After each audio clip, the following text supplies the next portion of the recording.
In the bustling town of Elmsworth lived a young girl named Ella. She was bright, curious, and full of joy. Her laughter was like music that could light up a room, and her smile made even the gloomiest days feel like sunshine. Ella lived with her parents and two younger brothers in a modest house near the edge of the town, where the streets gave way to vast meadows and streams. She was well liked by her teachers and had a small but tight-knit group of friends who appreciated her kindness and imagination. As Ella grew older, she began to notice that people didn't always speak with kindness. It was subtle at first, sarcastic remarks about her clothes, teasing about her grades, but it stung all the same. What began as innocent jokes turned into sharp comments, and soon, the words became harder to brush off. One particular day at school, while standing in the hallway, Ella overheard some girls from her class whispering. She had always admired them, thinking they were popular and confident. They seemed to live in a world where everything came easily,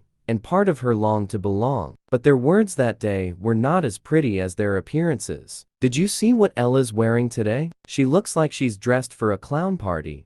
"Yeah, and her hair? It's like she doesn't even try. She's always so quiet. I bet she's just weird." The words pierced Ella's heart like tiny arrows. She felt her face flush, and her hands trembled as she tried to hold back tears. She had spent the entire morning carefully picking out her outfit and braiding her hair. She'd even rehearsed talking to those very girls, hoping to make friends. But now, she felt small, like she didn't belong. As the weeks went on, the comments became a regular occurrence, from those girls and others. Some were subtle, others more direct, but they all chipped away at Ella's self-esteem. She began doubting herself, her clothes, She started speaking less in class, avoiding eye contact with anyone. She feared that any word she spoke would lead to more ridicule. Words had taken something from her: her confidence, her joy, and her sense of belonging. One evening, Ella sat alone in her room, staring out the window as dusk fell over the town. Her mother, sensing something was wrong,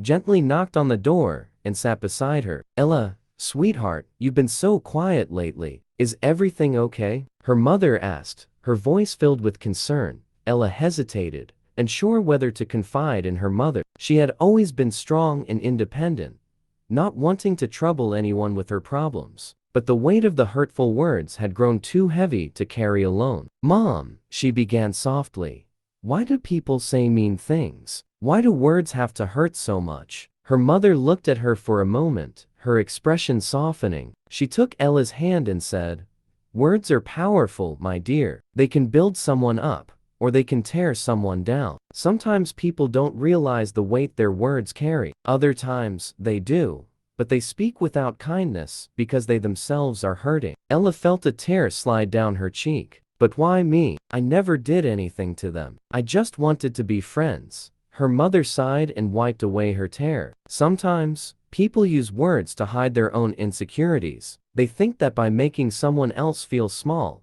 they can make themselves feel bigger. It's not fair, and it's not right. But remember, their words don't define you. You are kind, intelligent, and strong. Their words don't change that, even if they make you feel like they do." For the first time in weeks, Ella allowed herself to cry, letting out all the hurt she had been holding in. Her mother held her, whispering reassuring words, telling her that she was loved, that she mattered, and that the hurtful words would not last forever. The next morning, Ella woke up with a new sense of determination. She couldn't change what others said about her, but she could control how she responded. Instead of shrinking back, she decided to stand tall, knowing that she wasn't defined by the opinions of others. That day at school, when the girls started whispering again, Ella looked at them, blinking their eyes with quiet confidence. She didn't say anything, but her calm, unwavering expression said more than words ever could. The girls seemed taken aback, surprised by her newfound courage. They didn't expect Ella to rise above their cruelty. As the days went on, Ella began to reclaim her voice. She spoke up in class again, participated in school activities, and laughed with her friends. Though the comments hadn't completely stopped,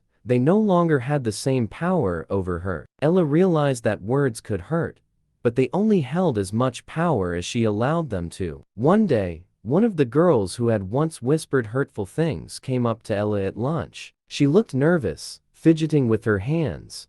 "Hey, Ella, I just wanted to say I'm sorry. I didn't mean to be so mean. I guess I was just jealous of how kind you are, and how you don't seem to care what people think. I don't know why I said those things." Ella looked at her, surprised by the apology. It wasn't easy to forgive, but she knew holding on to anger would only continue the cycle of hurt. She smiled softly and said, "Thank you for apologizing. It's okay. We all make mistakes." From that day on, things changed. Ella's confidence grew, not because people stopped saying mean things, but because she had learned the true power of words both to hurt and to heal. And in choosing to use her words with kindness and strength, she had not only healed herself, but also opened the door for others to change. Ella carried this lesson with her throughout her life. She became a teacher one day, reminding her students that words are more than just sounds or letters. They can lift someone up or tear them down. And it's up to each of us to choose which kind of words we want to use. In the end,